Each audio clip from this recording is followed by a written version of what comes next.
It was very chaotic. When we first arrived, it had to be about 100 people out on the street, screaming, yelling, people crying. There was a child shot. We had a person shot over here, we had somebody shot over here, we had somebody shot over here. The neighborhood going crazy. The woman ran up to us with the baby. So this baby has been shot. How old is it? Approximately 1 and 2 years old. Obviously, it's got to hit you in the heart. It does. At that point, we examined the baby. We found it to have been shot.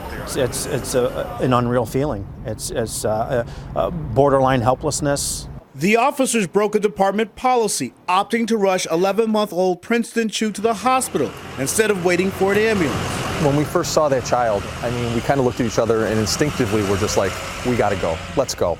At that time, my partner, Officer Keneally, took the keys, from me and got behind the wheel. I got in the back seat, cradling the baby and putting pressure on his wound. This child shot in my car. We're going to the hospital with it right now.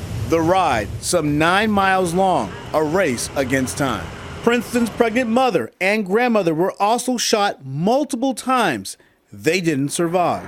I also then called ahead to the hospital to tell them to get ready because we were coming in hot, so to speak. You let them know we're coming in with this 1-year-old with a gunshot wound to the lower left side. When I pulled up, I immediately got out of the car. I opened the door for Officer Modulewski, who had the baby. And Officer Modulewski immediately ran into the emergency room with me right behind him and handed off to the emergency personnel. Let me know when you hand the baby off to the personnel. It's a good feeling knowing that the actions that you took, potentially saved the child's life.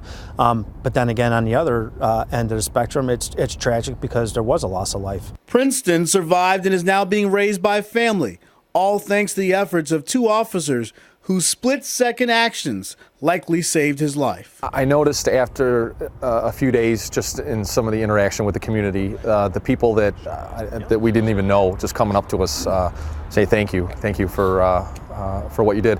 Ryan Young, CNN Chicago.